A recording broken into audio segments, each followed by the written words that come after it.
a mostrar porque son de una dureza terrible y no quiero que se vayan de aquí mal, y aparte de eso tampoco es cuestión de estar haciendo exhibición de esas imágenes, ¿no?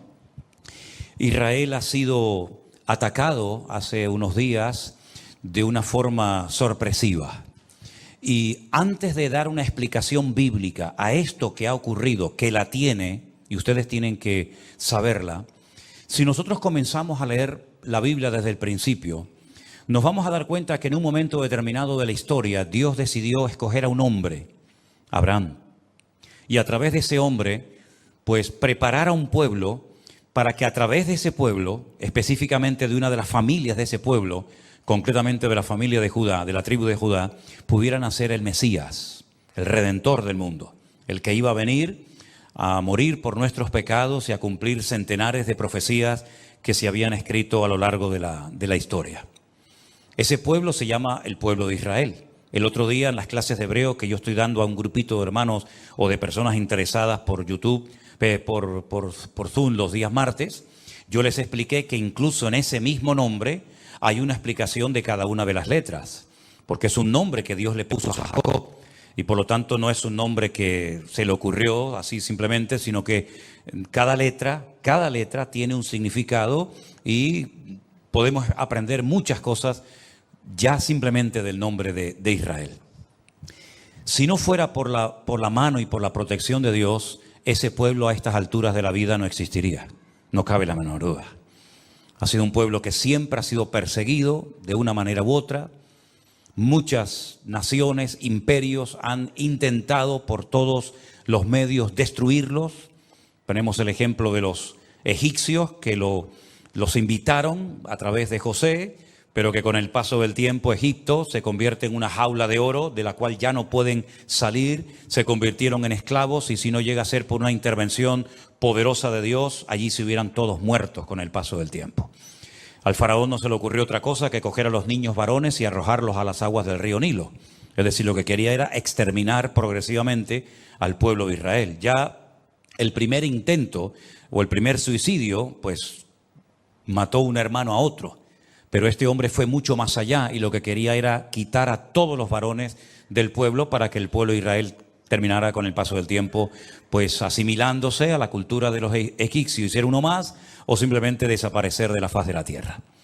Dios llamó a Moisés, saca de una forma poderosísima al pueblo de Israel. Se calcula que aproximadamente las 10 plagas que leemos en nuestra Biblia en el libro de Éxodo duraron aproximadamente un periodo de un año aproximadamente. Y en todas y cada una de estas plagas el Señor lo que está haciendo es no solamente demostrar su poder, su superioridad, su autoridad, sino desmantelar y avergonzar a todos los ídolos, a todas las divinidades, todos los dioses que supuestamente estaban para proteger pues, a los animales, a los cultivos, a las personas, a las aguas del río Nilo, etcétera, etcétera. Fue un auténtico desastre lo que ocurrió en Egipto. Finalmente, después de un año largo de plagas y de pruebas tremendas, el pueblo de Israel logra salir de la esclavitud, pero se encuentran con un obstáculo terrible, imposible de superar, las aguas del Mar Rojo. La primera vez en la historia y la última que Dios hizo eso, no lo volvió a hacer nunca más, ni lo volverá a hacer nunca más. Cuando divide, abre las aguas de un mar para que su pueblo pase por en medio del mar como si fuera tierra seca, y cuando los egipcios intentan disfrutar de la bendición de los hebreos, la palabra de Dios dice que las aguas se cerraron y nunca más los egipcios volvieron a causarle problemas ni quebraderos de cabeza al pueblo de Israel. Ya están libres, ya han cruzado las aguas del Mar Rojo, ahora se tienen que adentrar en un desierto que no conocen, un desierto tremendamente caluroso, donde se van a encontrar con muchos enemigos, ¿verdad? Y la palabra de Dios nos enseña que una vez más el Señor demostró su poder para con su pueblo. Durante la noche les protegía con una columna de fuego para espantar a las bestias del desierto y al mismo tiempo darles calor y protección. Durante el día había como una especie de una sombrilla, un paraguas gigante que le daba sombra al pueblo de Israel. Y la Biblia dice, y Pablo dice qué era esa piedra, dice que durante todos los años que anduvieron por el desierto, dice que una piedra, una roca, les seguía. de la cual todos bebían agua cada día. Y esa roca, dice el apóstol Pablo, era nada más y nada menos que el Señor Jesucristo. El maná caía todos los días, 6 días a la semana, el séptimo día no caía nada, y comieron pan del cielo, comieron codornices. Nada ni nadie pudo detener el avance del pueblo de Israel hasta que por fin, después de mucho sacrificio y de mucho esfuerzo, logran llegar a la tierra prometida. Moisés no pudo entrar, todos conocemos la historia, pero Josué logró entrar con más de 80 años de edad a la tierra prometida. Poco a poco van conquistando, año tras año, generación tras generación, la tierra de Canaán, hasta que finalmente digamos que se apropian de la mayoría de la tierra, aunque siempre tuvieron enemigos dentro o en los alrededores que intentaban atacarlos y destruirlos, pero siempre y cuando, repito, siempre y cuando ellos estuvieran alineados con Dios, en orden, en obediencia, en santidad, sin apartarse ni a diestra ni a siniestra de los estatutos que Dios les había dado a los 50 días de salir de la esclavitud en el monte Sinaí. Nadie les iba a poder destruir bajo ningún concepto. En el momento en el que bajaran la guardia, en el momento en el que comenzaran a adorar a otros dioses, se apartaran de la palabra de Dios, automáticamente eran exactamente igual de vulnerables que cualquier otro pueblo de la tierra. Porque no era por sus méritos, no era por su sabiduría, sino era por la gracia de Dios. Mientras ellos estaban alineados con ese Dios, Dios los cuidaba. En el momento en el que se apartaban de los caminos rectos del Señor, automáticamente los enemigos les atacaban. Llámense filisteos, amorreos, jebuseos o el que usted quiera mencionar en esta tarde. A lo largo de la historia, no solamente ya desde dentro del pueblo de Israel, de la tierra, sino a lo largo de la historia, hubieron imperios que, movidos por celos, por envidia o por lo que usted quiera mencionar, siempre tenían el objetivo no solamente de atacar, sino de destruir y borrar de la faz de la tierra a este pueblo. Lo intentaron los egipcios, fracasaron, lo intentaron los asirios, fracasaron, lo intentaron los babilónicos, fracasaron, lo intentaron los medos persas, los griegos, los romanos, los cruzados, los nazis, todo lo que ustedes quieran mencionar. En España se hicieron auténticas barbaridades con el pueblo de Israel, se les expulsó, se les crucificó, se les quemó, se les obligó a convertirse a una religión que no creían en ella, ni mucho menos lo hacían de todo corazón, sino por presión. Y a lo largo de la historia ha sido un pueblo tremendamente perseguido. Hasta que por fin, milagrosamente, después de 2000 años de huir de un sitio a otro, de estar perseguidos aquí, masacrados por allá, etcétera, etcétera, pocos años después de la finalización de la Segunda Guerra Mundial, Israel en un día logra declarar la independencia. En mayo de 1948 nace, después de 2000 años sin existir, una nación llamada Israel, con su bandera, con el Hatikva, que es el himno nacional, que por cierto es un himno hermoso, y logran entrar a la tierra prometida, pero no a toda la tierra que Dios les había prometido, sino a una parte muy pequeña del territorio de Israel, porque en aquel momento no estaban los famosos palestinos dominando el país, porque dicho sea de paso, nunca jamás hubo un pueblo palestino que tuviera un país y una ciudad palestina, jamás. Eso es un invento. Allí estaban los ingleses, y antes de los ingleses los otomanos, y antes de los otomanos podríamos hacer una lista gigantesca. Ellos decidieron quedarse con una pequeña porción de Israel para poder vivir, las peores tierras donde no había agua, pantanos llenos de parásitos, donde se cogía la malaria, el tifus y todo tipo de enfermedades. Se iban familias enteras al desierto, crearon un sistema de trabajo llamado los kibutzim en plural, que consistía en vivir en comunidad. Nadie tenía sueldo, sino que todo se compartía en común, una especie como de lo que pasaba en la iglesia primitiva hace 2000 años en Jerusalén, y así comenzó a levantarse poco a poco un pueblo prácticamente de las cenizas. A lo largo de este tiempo, desde 1948 hasta hace unos días, se han llevado a cabo guerras terribles. 7, 8 guerras, en todas, en cada una de ellas, ellos han salido victoriosos. han conquistado más tierra de la que en un principio se les había asignado por las Naciones Unidas. Lograron recuperar en junio de 1967 la ciudad de Jerusalén. Después de 2000 años, por fin pudieron ir y tocar el Kotel Hamarabí, el muro de los lamentos, hacer tocar el shofar, levantar la bandera y hacer una oración de acción de gracias, porque después, ya digo, de 2000 años logran recuperar su tierra. En esa guerra, ha habido otras, ¿verdad? Pero en esa guerra concretamente Israel se enfrentó con 5 naciones armadas hasta los dientes, tremendamente poderosas. Pueden, por ejemplo, ver en Google los datos, decir, bueno, ¿cuántos soldados tenían los egipcios? ¿Cuántos aviones tenían los sirios? ¿Cuántos tanques de combate tenían los jordanos? En comparación con lo que en aquel momento tenía el Estado prácticamente recién nacido de Israel, era imposible superar aquella guerra y vencerla. No solamente la ganaron, sino que desmantelaron todo el ejército de 5 naciones mucho más poderosas que ellas, con mucho más entrenamiento, con mejor material, etcétera, etcétera.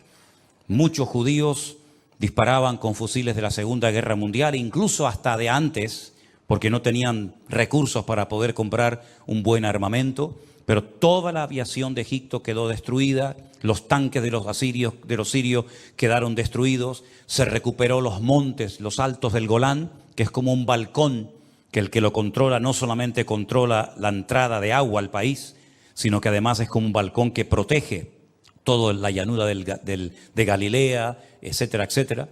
También lograron recuperar por fin la ciudad de Jerusalén, la declararon con el paso del tiempo en la capital eterna, indivisible del Estado de Israel, y otros lugares.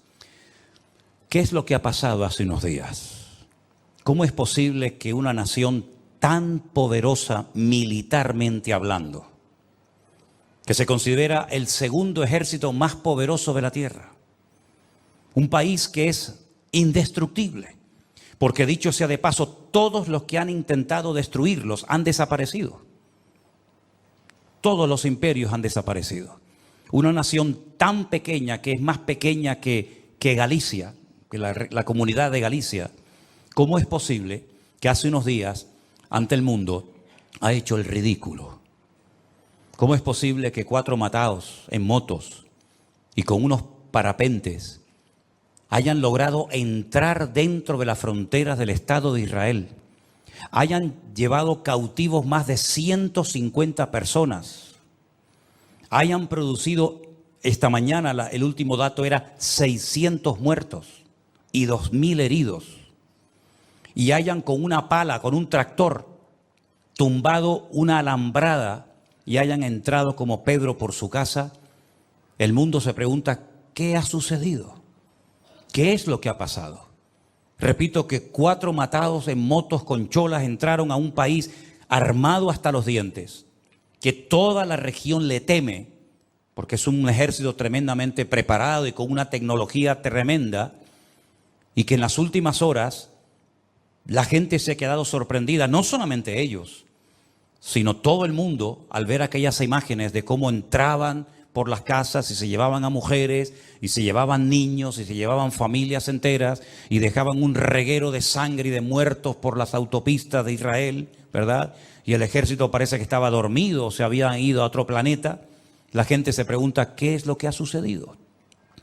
Si nosotros como cristianos, simplemente cuando hablemos entre nosotros, o yo en este caso como pastor desde un púlpito, digo exactamente lo mismo que dicen los políticos, los militares, los periodistas, pues no hay ninguna diferencia entre ellos y nosotros. Simplemente este culto, esta reunión se va a convertir en una charla, en una serie de información que está dando un pastor, pero al fin y al cabo lo que él está diciendo ya lo hemos oído o en esta emisora de radio o en cualquier otra televisión. Pero nosotros tenemos la palabra de Dios y tenemos la Biblia y tenemos que tener una visión diferente de los acontecimientos. Yo quiero que ustedes se den cuenta de que esta no es la primera vez que ocurre en el pueblo de Israel, porque la Biblia dice que no hay nada nuevo bajo el cielo. Cuando en este pueblo ocurren cosas, tenemos que abrir los ojos, porque Israel no es un país normal y corriente. Israel no puede cometer errores que otras naciones cometen. Israel no puede cometer algunos pecados que para la sociedad hoy en día son normales y todo el mundo los hace. Israel es algo diferente. Israel no puede permitirse el lujo de darle lugar y de aprobar leyes antibíblicas, porque todo eso se les va a volver siempre en su contra. Israel fue escogida por Dios para ser luz entre las naciones, para marcar una diferencia, para ir en contra de la corriente. Y el peor error es que Israel pierda su identidad y quiera parecerse a Europa o quiera parecerse a los americanos y quieran tener un estilo de vida tan abierto y tan democrático y tan liberal que al fin y al cabo muchas personas cuando van allí se quedan sorprendidos diciendo, ¿pero este es el Estado de Israel? Algunos pensaban que aquí todos eran creyentes, que leían la Biblia, que oraban, y es un país donde hay un libertinaje tremendo. Es un país donde se están haciendo una serie de cosas terribles que están trayendo estas consecuencias. Y esto no ha hecho más que empezar. Esto no ha terminado. Porque aunque ahora los políticos y los militares de Israel están pensando seriamente borrar de la faz de la tierra la franja de Gaza, aunque lo hicieran, el problema sigue estando. Porque el problema de Israel no son los palestinos.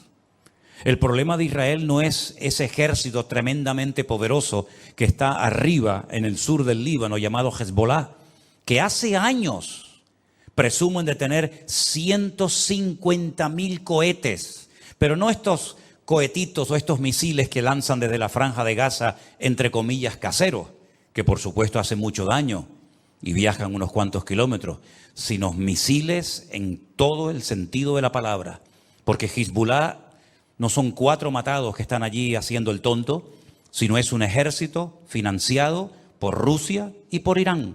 Y tienen armamento tremendamente sofisticado que puede tumbar a cualquier país cuando quieran.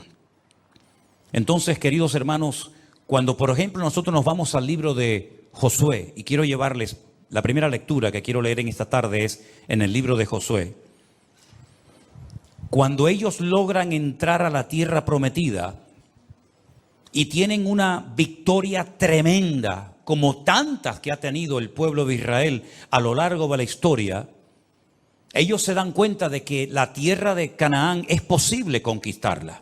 No es verdad lo que habían dicho aquellos exploradores hacía 40 años atrás, que la tierra se tragaba a sus moradores, que ellos eran como langostas en comparación a la altura de aquellos hombres tan enormes.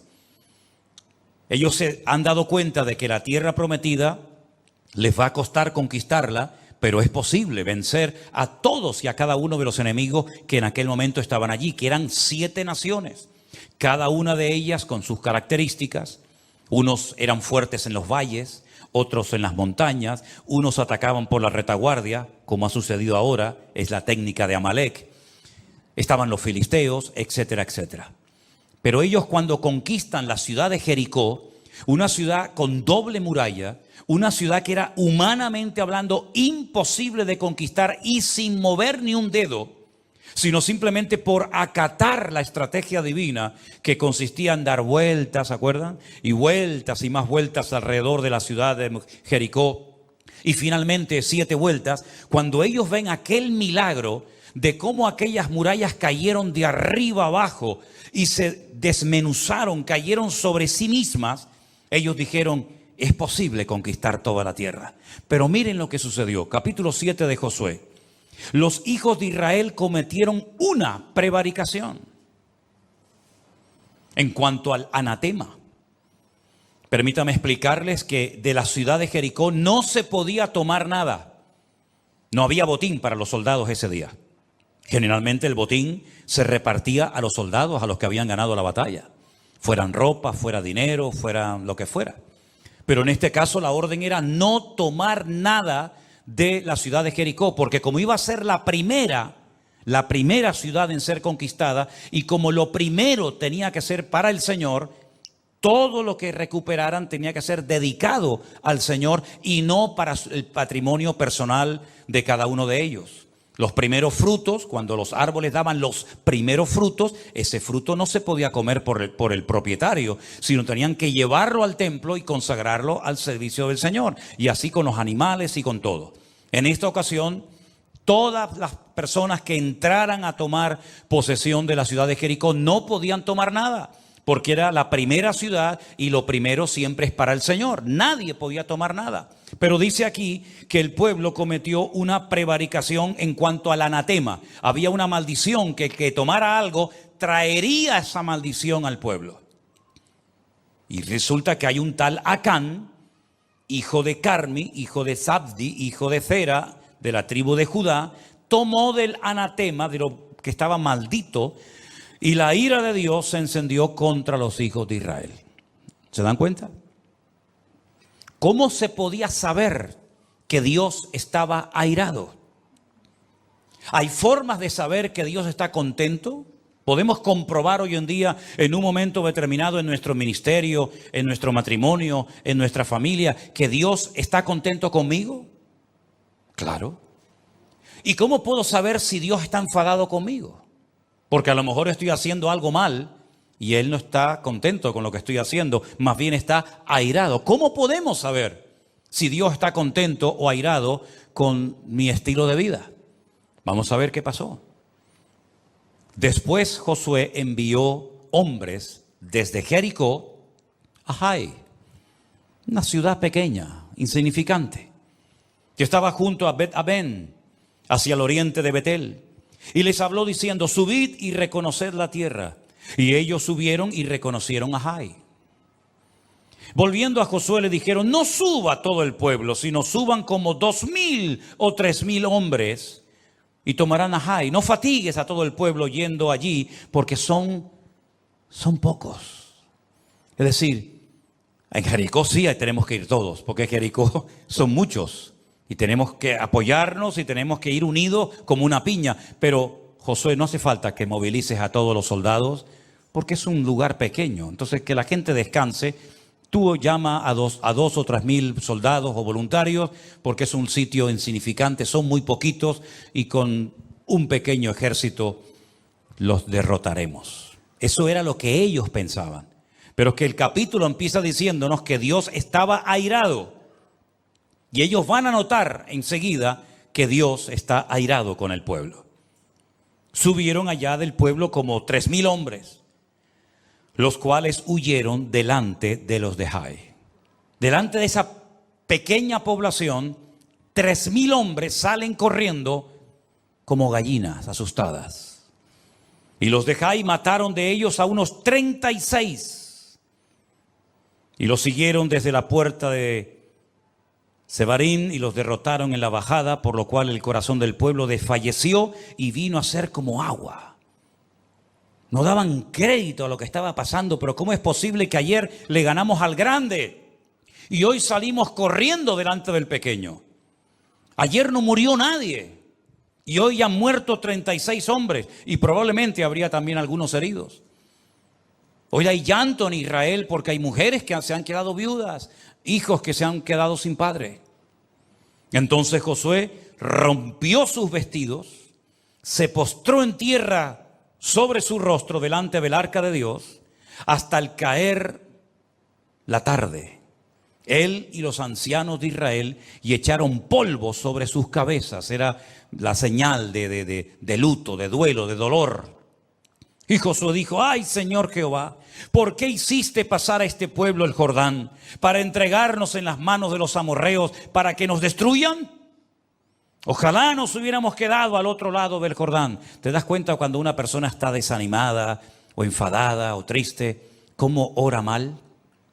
Está diciendo tonterías. Como que hubiera sido mejor que nos quedáramos al otro lado del Jordán.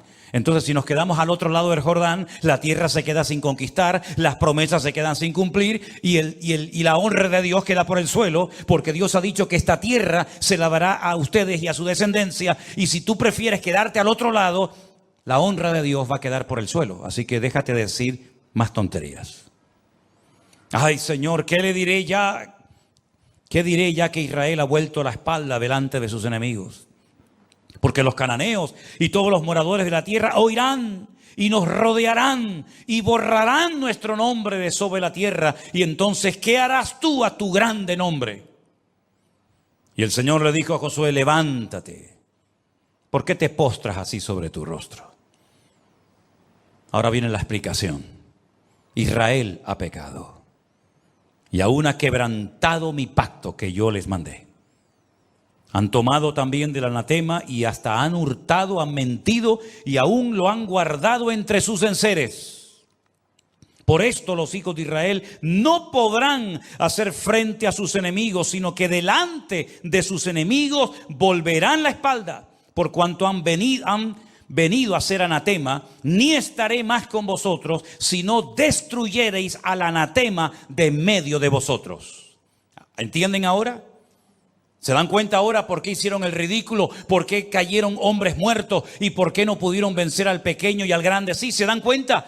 Esta explicación que Dios está dando no ha caducado en el tiempo. Dios sigue opinando y creyendo exactamente lo mismo que dijo.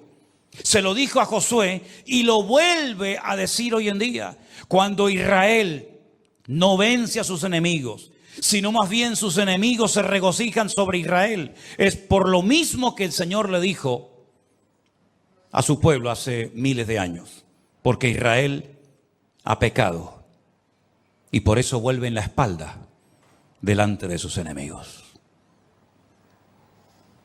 Como Dios es el mismo ayer, hoy y por los siglos, esta explicación está en pleno vigor hoy en día en el pueblo de Israel. ¿Cuántos dicen amén? Levántate, santifica al pueblo y di: santificaos para mañana, porque el Señor, el Dios de Israel, dice así: anatema hay en medio de ti. Israel, no podrás hacer frente a tus enemigos hasta que hayáis quitado al anatema de en medio de vosotros. Todos conocemos el resto de la historia. Al final hasta sabemos que Acab había llevado cosas a su tienda de campaña, las había enterrado, la familia había sido copartícipe de su engaño, de su mentira, y toda la nación experimentó las consecuencias del pecado de este hombre. Si ustedes vienen conmigo al libro de Sofonías, yo sé que es un libro que no se suele leer mucho, o por lo menos no es tan conocido como otros, pero en el libro de Sofonías, que está en el Antiguo Testamento, en el capítulo 1, yo voy a leer unos versículos que yo creo que van a venir muy bien escucharlos en esta tarde. Sofonías capítulo 1. Palabra de Jehová que vino a Sofonías, hijo de Cusi, hijo de Gedalías, hijo de Amarías, hijo de Ezequías, en los días de Josías, hijo de Amón, rey de Judá. Destruiré por completo todas las cosas de sobre la faz de la tierra, dice el Señor. Destruiré a los hombres y a las bestias. Destruiré a las aves del cielo y a los peces del mar. Cortaré a los impíos y raeré a los hombres de sobre la faz de la tierra, dice el Señor. Extenderé mi mano sobre Judá y sobre todos los habitantes de Jerusalén y exterminaré de este lugar los restos de Baal y el nombre de los ministros idólatras con sus sacerdotes. Y a los que sobre los terrados se postran al ejército del cielo, y a los que se postran jurando por Jehová y jurando por Milcón, y a los que se apartan de en pos de Jehová, y a los que no buscaron a Jehová ni le consultaron.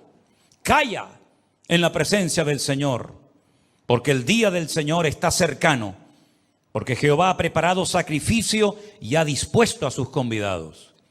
Y en el día del sacrificio Jehová castigaré a los príncipes y a los hijos del rey y a todos los que visten vestido extranjero. Asimismo castigaré en aquel día a todos los que saltan la puerta, los que llenan las casas de sus señores de robo y de engaño.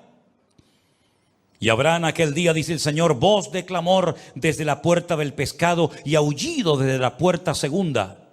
Y gran quebrantamiento entre los collados. Aullad, habitantes de Mactes, porque todo el pueblo mercader es destruido. Destruidos son todos los que traían dinero. Acontecerá en aquel tiempo que yo escudriñaré a Jerusalén con linterna y castigaré a los hombres que reposan tranquilos como el vino asentado, los cuales dicen en su corazón: Jehová ni hará bien ni hará mal. Por tanto serán saqueados sus bienes sus casas serán asoladas. Edificarán casas, mas no las habitarán. Plantarán viñas, mas no beberán el vino de ellas. Cercano está el día grande de Jehová, cercano y muy próximo. Es amarga la voz del día de Jehová, gritará allí el valiente. Día de ira aquel día, día de angustia, de aprieto, día de alboroto y de asolamiento, día de tiniebla y de oscuridad, día de nublado y de entenebrecimiento. Día de trompeta y de algazara sobre las ciudades fortificadas y sobre las altas torres. Atribularé a los hombres y andarán como ciegos, porque pecaron contra Dios. Y la sangre de ellos será derramada como polvo, y su carne como estiércol. Ni su plata ni su oro podrá librarlos en el día de la ira de Jehová, pues toda la tierra será consumida con el fuego de su celo, porque ciertamente destrucción apresurada hará de todos los habitantes de la tierra. Y ustedes pueden seguir leyendo el capítulo 2 y el capítulo 3 de Sofonías y todo el libro de Miqueas y todo el libro de Joel, y constantemente, profeta tras profeta, generación tras generación, ¿cuál es el llamado repetitivo de parte de Dios al pueblo de Israel? Arrepiéntanse con todo su corazón y vuélvanse a su Dios. Constantemente. Lo hizo Elías, lo hizo Jeremías, lo hicieron todos los profetas a lo largo de la historia. Arrepiéntanse, no rasguen sus vestiduras, rasguen su corazón. No se circunciden la carne de vuestros prepucios, sino circunciden la carne de vuestro corazón. Humillaos bajo la poderosa mano de Dios, como hemos cantado en esta tarde, porque Él habita con el quebrantado y con el humilde de espíritu. Y constantemente vemos que Dios llama siempre al arrepentimiento, al arrepentimiento, al arrepentimiento al pueblo. ¿Cuál fue el primer sermón, el primer mensaje de Cristo cuando aparece en la escena pública en Israel? Arrepentíos y convertíos para que sean borrados vuestros pecados, porque el reino de los cielos se ha acercado a vosotros. Continuamente, hermanos, continuamente. Vuelvo a repetir lo que dije al inicio. Hay pecados que las naciones cometen, que no digo que los puedan cometer, pero que no sufren ni a corto ni a largo plazo, parece nada. Pero el pueblo de Israel no se puede permitir ciertos y determinados lujos.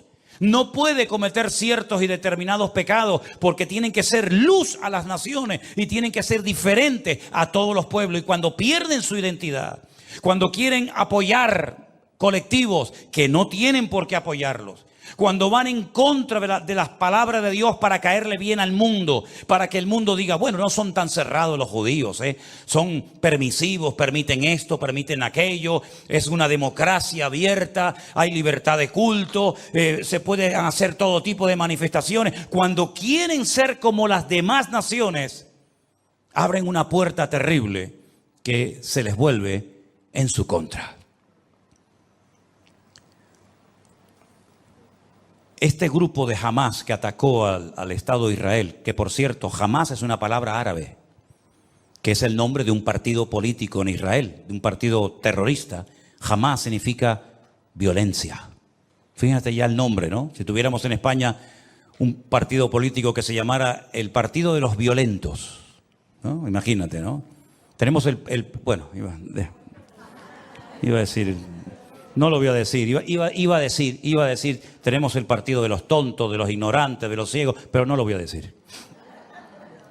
Tenemos unas imágenes muy breves, antes de ponerlas, tienen que estar muy, muy atentos. Se grabaron con un teléfono móvil, con un celular.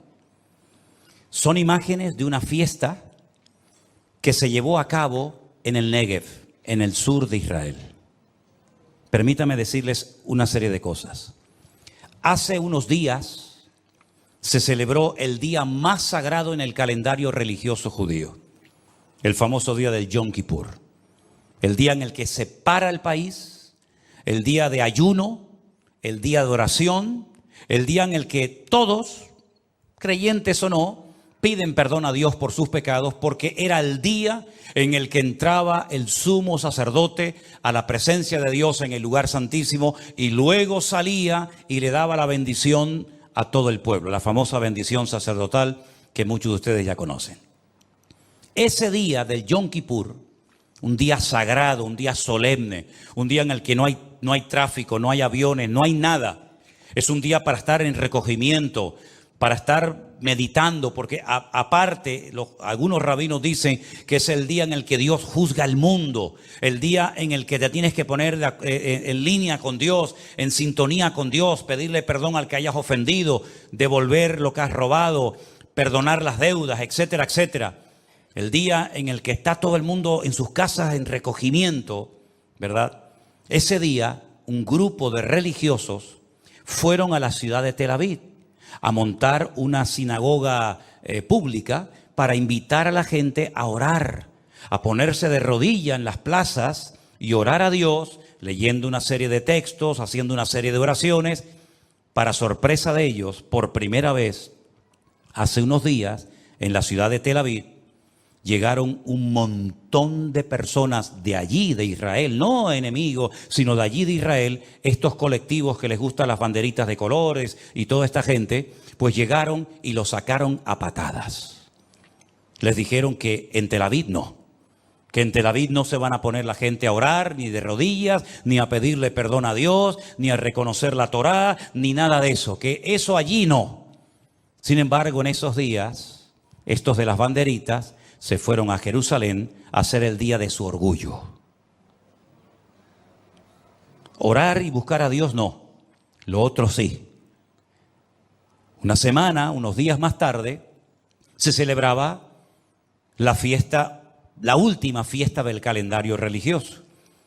Una fiesta alegre, dura una semana, se llama la fiesta de Sukkot o la fiesta de los tabernáculos, donde se come todo el mundo en casa. Se le da gracias a Dios porque es en esa fiesta en la que se termina la lectura de la Torá que empezó en octubre del año pasado. Y el último día, el octavo día, que es un día añadido, es el día de la Simjá Torá, el día de la alegría de la Biblia. Que se sacan los rollos de la Biblia por las calles y la gente la toca y la besa y todo el mundo llorando y dando gracias a Dios por la palabra y dando gracias a Dios porque Dios nos dio la Torá, porque Dios nos dio la Biblia, etcétera, etcétera. Así que ni en el día del perdón hubo un mínimo de respeto, cosa que siempre piden los demás, pero que no lo hacen a ellos, a otros. Y en el día de la fiesta de la palabra, de la Simjá Torá, miles de personas decidieron irse al desierto a celebrar el día de la paz, no el de la Simjá Torá, no darle gracias a Dios por la palabra, sino hacer una fiesta donde había droga toda la que querían y donde había bebida toda la que querían y más, y donde Dios no aparecía por ninguna parte porque no lo quieren. Pero para sorpresa de muchos, en medio de esa fiesta de lujuria, en medio de esa fiesta que me hacía recordar a la fiesta que hizo el pueblo de Israel en el desierto cuando, como salvajes, todos drogados y todos borrachos, comenzaron a adorar a un becerro de oro, ¿se acuerdan? En esa fiesta que se acaba de celebrar el día que fueron atacados, quiero que vean quién presidía la fiesta en un monolito, en una torre muy alta. Quiero que vean la torre, perdón, encima de esa torre, quién estaba presidiendo esa fiesta. Algunos dirán, bueno, pero la gente no es consciente. Bueno, pues, ¿cómo que no somos conscientes? Somos pueblo de Dios, escogidos por Dios. Nuestro padre fue Abraham. Hoy es un día en el que tenemos que estar con nuestros padres en las casas, dándole gracias a Dios por su palabra. Y le dimos la espalda a Dios y nos fuimos al desierto como salvajes a hacer una fiesta de locos. Veamos las imágenes, por favor. Esa es la fiesta que se estaba llevando a cabo en el desierto. No tiene sonido, pero ahí está todo el mundo bailando, todo el mundo disparatado, como animales salvajes, olvidándose. Y miren quién está allí. Ahora hemos sacado una fotografía. Miren una estatua de Buda, o de un dios hindú, o me da igual lo que sea. El día de la Simjá Torá, el día que el pueblo estaba celebrando la palabra de Dios, miles de personas estaban danzando alrededor de esa imagen, conscientes o no, y a las espaldas comienzan a caer parapentes llenos de terroristas y no se dieron ni cuenta. Si ustedes ven al fondo de la imagen, ven unos puntitos negros, ¿los veis? Esos puntitos negros no son nubes, esos puntitos negros son los terroristas de Hamás que se estaban acercando a ese campamento donde hicieron una masacre terrible y donde se llevaron 150 personas secuestradas a la Franja de Gaza, donde se encuentran ahora mismo. ¿Cómo es posible que una nación tan poderosa, que ha derrotado a naciones y a imperios enteros, con una simple pala de excavadora, con 4 matados en moto y 7, 8 que venían en parapentes, hicieran retroceder al ejército de Israel y mataran a 600 personas y a 2000 heridos? Y la gente se quedó con la boca abierta. ¿Os dais cuenta ahora cómo cuando abrimos puertas a lo que no agrada a Dios, el favor de Dios no nos respalda? ¿Creen ustedes que por ser judíos, por tener ciudadanía israelí o pasaporte israelí y por ser descendientes del patriarca Abraham, ya todo vale? ¿Podemos comportarnos como salvajes? ¿Podemos caer en idolatría, en adulterio, en homosexualidad o en lo que sea? No, mi hermano. Dios no es un viejito que todo lo permite y todo lo tolera. Como dije el otro día a alguien en Israel se tiene más fe en Papá Noel que en el Dios de Israel.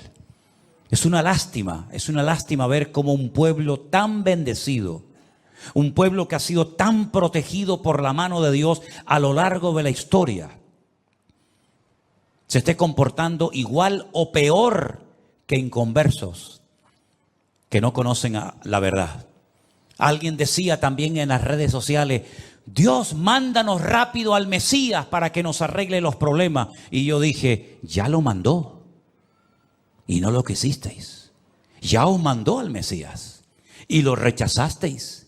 Y después le disteis la bienvenida a Bar Kokhba y a Subitai, y le disteis la bienvenida a tantos falsos mesías, y al verdadero lo crucificasteis, porque Jesús dijo: cuántas veces yo quise juntar a mis hijos como la gallina junta sus polluelos. Porque una de las profecías que los judíos dicen que demuestra que Cristo no fue el verdadero Mesías es que no logró juntar a todo el pueblo de Israel. No logró juntar a las 12 tribus, las perdidas y las que estaban en aquel momento. Como no las logró juntar, Él no es el verdadero Mesías. Pero Jesús dijo: ¿cuántas veces yo quise hacer esa unidad del pueblo? Y no quisisteis.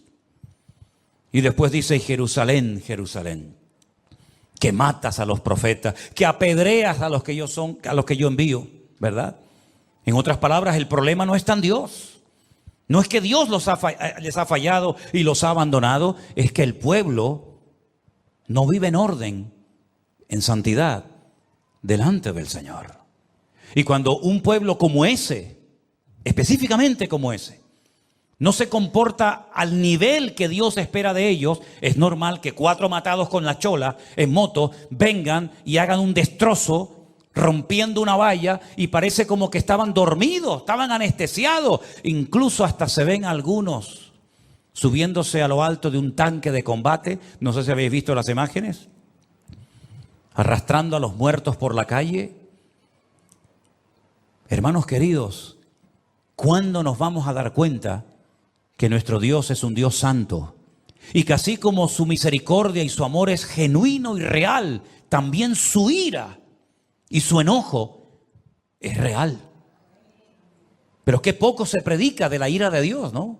Parece como que Dios no tiene nunca que enfadarse, no tiene motivos para enojarse. Y claro que tiene muchos motivos Dios para enojarse. Y a nosotros nos puede pasar lo mismo si no nos damos cuenta de que somos gente diferente. Tú no puedes hacer cosas que la gente de la calle hace. Bueno, las puedes hacer, pero no debes de hacerlas. Tú no puedes ir por la calle presumiendo tus virtudes como macho ibérico o tú como mujer. Pero es que todo el mundo lo hace, pastor. Es que todos visten así, sí, pero tú no, hijo. Tú no. Las redes sociales no es para enseñar tu musculatura. Las redes sociales no son para enseñar tus atributos, hermanita. Las redes sociales son para predicar el evangelio, para que la palabra de Dios llegue hasta el último rincón de la tierra. Bueno, es que la gente de vez en cuando se fuma un porro, sí, pero tú no puedes hacerlo, porque tú eres real sacerdocio, nación santa, pueblo adquirido por Dios para que anuncie de las virtudes de aquel que te llamó de las tinieblas a su luz admirable. Es que todo el mundo tiene por ahí una querida y los viernes uno puede ir a la discoteca, sí, pero tú no. Porque los ojos del Señor recorren toda la tierra y tú tienes que ser diferente. Y si no quieres ser diferente, no vengas más aquí. No vengas más aquí. No vengas a cumplir. No vengas a decir, bueno, vengo. No, no. Si no quieres asumir tu identidad como hijo de Dios, este no es tu lugar. Este es un lugar para honrar a Dios. Este es un lugar para cambiar. Este es un lugar para ir en serio con Dios. Si tú no quieres ir en serio con Dios, no vengas más, por favor. No nos hagas perder el tiempo, porque no queremos perder el tiempo en tonterías. Ahora, eso sí, cuando hay problemas, cuando hay dificultades, cuando la niña se pone enferma, cuando el marido te engaña, cuando el hijo no sé qué, pastor, oren por mi matrimonio, pastor, oren por mi familia. Estoy cansado de eso, hermanos. Estoy cansado de que la gente solamente se acuerde de Dios cuando les va mal. Y cuando les va bien, según ellos, se olvidan rápidamente de Dios. ¿Saben? Al día siguiente de este ataque, un montón de jóvenes que lograron salvarse milagrosamente se fueron a Jerusalén a hacerse religiosos. Les entró miedo, Como se llenaron las iglesias en Estados Unidos cuando vieron caer las Torres Gemelas. Mucha gente comenzó a ir a la iglesia y hacían cultos de oración toda la noche orando porque se sentían vulnerables. Ya no somos indestructibles como los americanos creyeron durante años, ¿verdad? Que las guerras siempre se hacían fuera, ¿verdad? Y los misiles nunca nos van a llegar. Cuando vieron caer aquellos edificios, cuando vieron su Pentágono ardiendo y cuando vieron a más de 4,000 personas muertas en aquellos días de aquellos atentados terribles, ahora sí se acordaron de Dios. Y como dijo aquel predicador que ya está en la presencia del Señor, Billy Graham, ahora os acordáis de Dios, habéis prohibido la oración en las escuelas, habéis sacado a Dios de las universidades. Es un delito en algunos estados de los Estados Unidos evangelizar, porque dice que eso es proselitismo y no se puede evangelizar a otras personas. Pero ahora nos atacan, ahora somos vulnerables y ahora clamáis a Dios y pedís el favor de Dios. ¿Queremos ir en serio con Dios o no? Hemos entendido que dice la Biblia que sin santidad nadie verá al Señor. ¿Lo tenemos claro o no lo tenemos claro? Dios no busca bulto, Dios no busca número de personas, sino que Él dice que busca un remanente fiel que lo adore y que lo honre. Miren, cuando Ezequiel estaba en el cautiverio en Babilonia, el Señor le dijo a Ezequiel, te voy a llevar en visión, te voy a llevar en el espíritu, te voy a transportar a Jerusalén para que veas el motivo por el cual los traje aquí al destierro. Dice que se lo llevó en visión a Jerusalén y le dice, mira ese hueco en el muro, métete por ese hueco.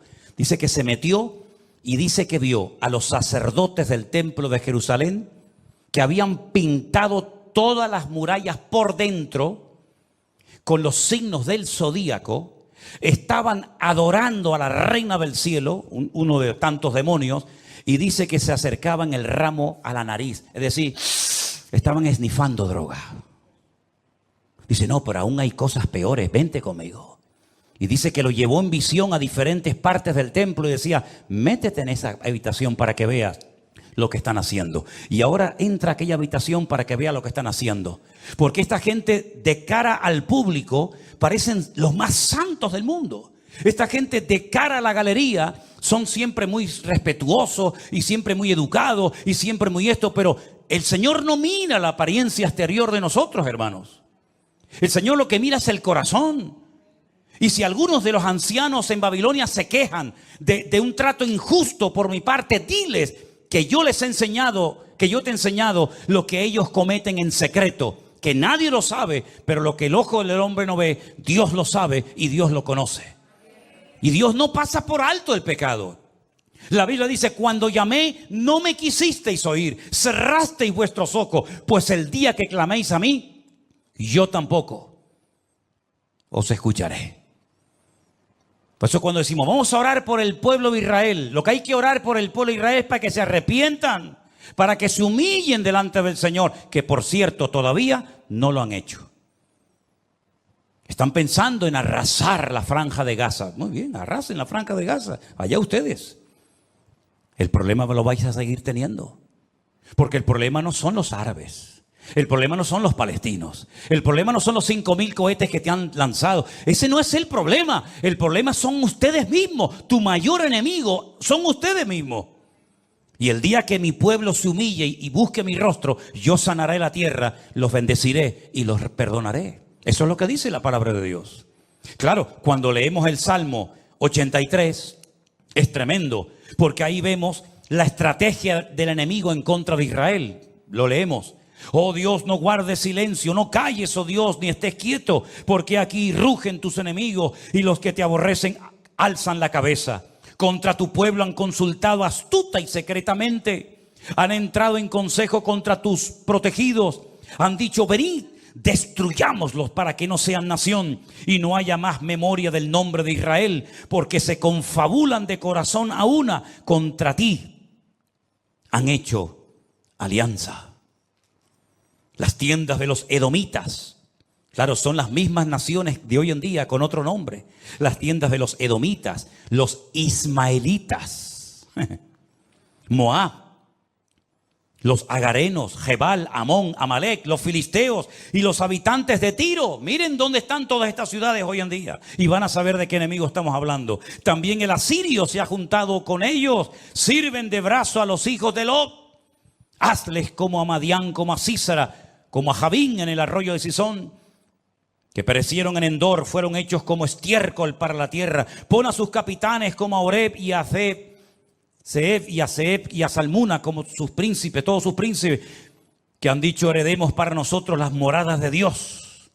Saben, hermanos, usted puede orar con autoridad y reclamar, pedir en humildad la protección, la bendición de Dios cuando tu vida está en orden.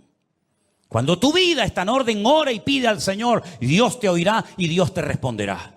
Pero cuando estás en pecado, amigo, ni se te ocurra pedirle a Dios nada, porque lo que tienes que pedirle es misericordia para que perdone tu hipocresía y tu falsedad como creyente. ¿De qué sirve que le pidamos a Dios, bendíceme, ayúdame, prospérame, si luego nuestra vida no está alineada y en sintonía con nuestro Dios? Ahora algunos dirán, es verdad, siempre han sido así, pueblo duro de servir, pueblo rebelde. Sí, dejemos ahora a Israel a un lado, vamos a dejar a Israel. Hablemos ahora de nosotros, ¿sí? Hablemos ahora de nosotros. Aquí no hay judíos, aquí no hay tribu de Judá, no hay Benjamín, no hay Leví. Hablemos de nosotros. ¿Y tu vida qué? ¿Tu vida cómo va? Porque de nada sirve ver los pecados y la hipocresía a veces de los religiosos o de otras personas si no somos capaces de ver la nuestra. ¿Cómo está mi vida hoy delante del Señor?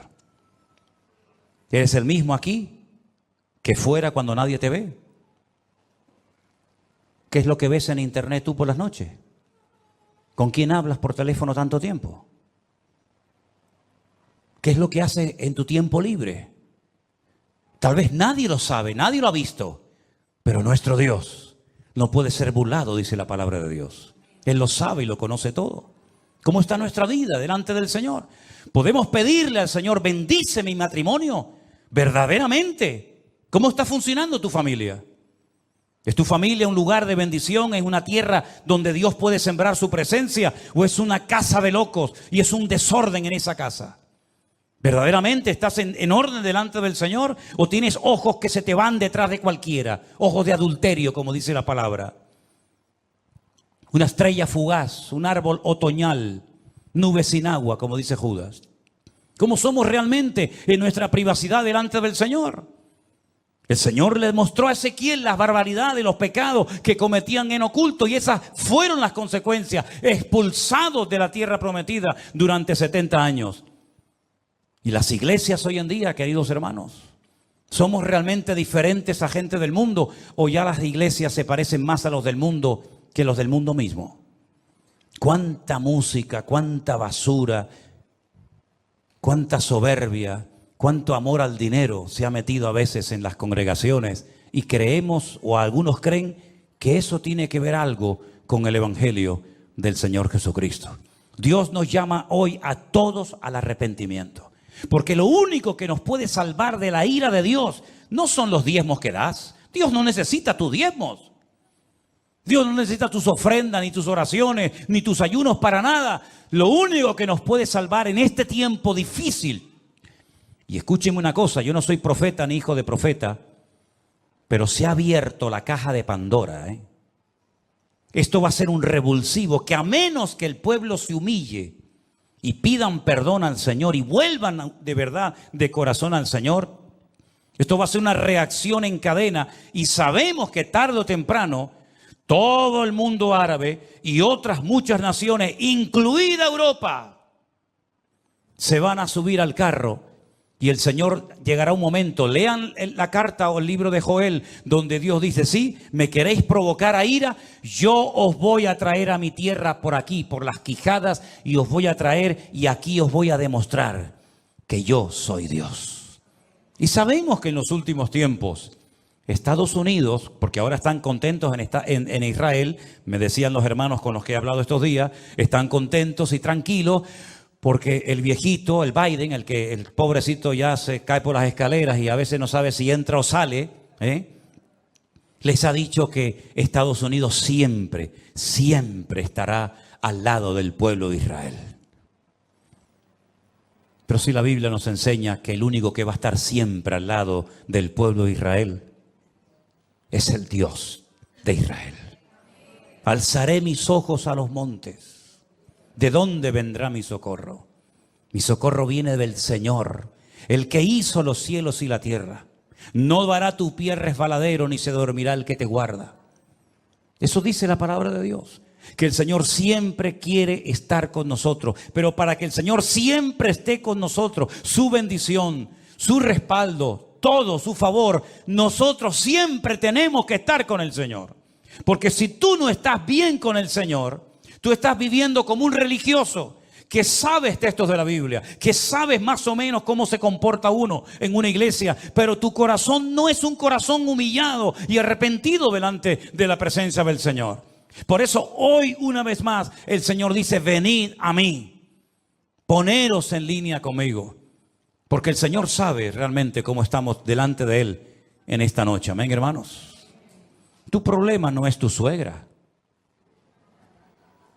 Tu problema no es tu hija, tu marido. Tu problema no es que tengas un trabajo malo o no te hayan dado lo que te prometieron. Ese no es tu problema.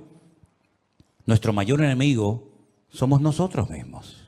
Nosotros mismos somos el verdadero. No es que yo hago esto, no, pero es que no haces eso y ese es tu problema. Es que haces eso porque no estás bien delante de Dios. Pero hoy el Señor quiere restaurar nuestra vida. Amén, hermanos. ¿Confiamos en Dios o no confiamos en Dios? Pues demuéstralo, no lo digas, demuéstralo. ¿Crees que Dios puede suplir tus necesidades, sí o no? Entonces, ¿por qué juegas a la lotería? Si Dios suple tus necesidades y tú lo estás diciendo, ¿para qué tienes que hacer la bonoloto todas las semanas? O la quiniela o lo que sea. No, yo lo hago para ayudar a la asociación de los ciegos. Bueno, pues vete y darles una ofrenda. Haz un cheque así, le toma, quiero ayudar a los cieguitos. Y ya está. O a los cojos, a los paralíticos, o a quien sea. Porque en el fondo no terminas de entender que en Dios estás completo. Cuando esas verdades que salen tan fácilmente por nuestras bocas, las interioricemos en nuestras vidas, ese día nuestra vida será una bendición tremenda. Para nuestros amigos, hermanos, familiares, incluso para nosotros mismos. ¿Cuántos dicen amén? Cierra tus ojos ahí donde estás. Entonces, ¿cómo tenemos que orar por el pueblo de Israel? Que se arrepientan. Señor, sacúdelos de tal manera que caigan todos de rodillas delante de ti. Que quiten su confianza de América, que quiten su confianza de sus misiles, que quiten su confianza de su poderoso ejército, que quiten su confianza de ellos mismos y que la pongan solamente en ti, Señor. Porque aunque un ejército acampe contra mí, No temerá mi corazón, porque tú eres mi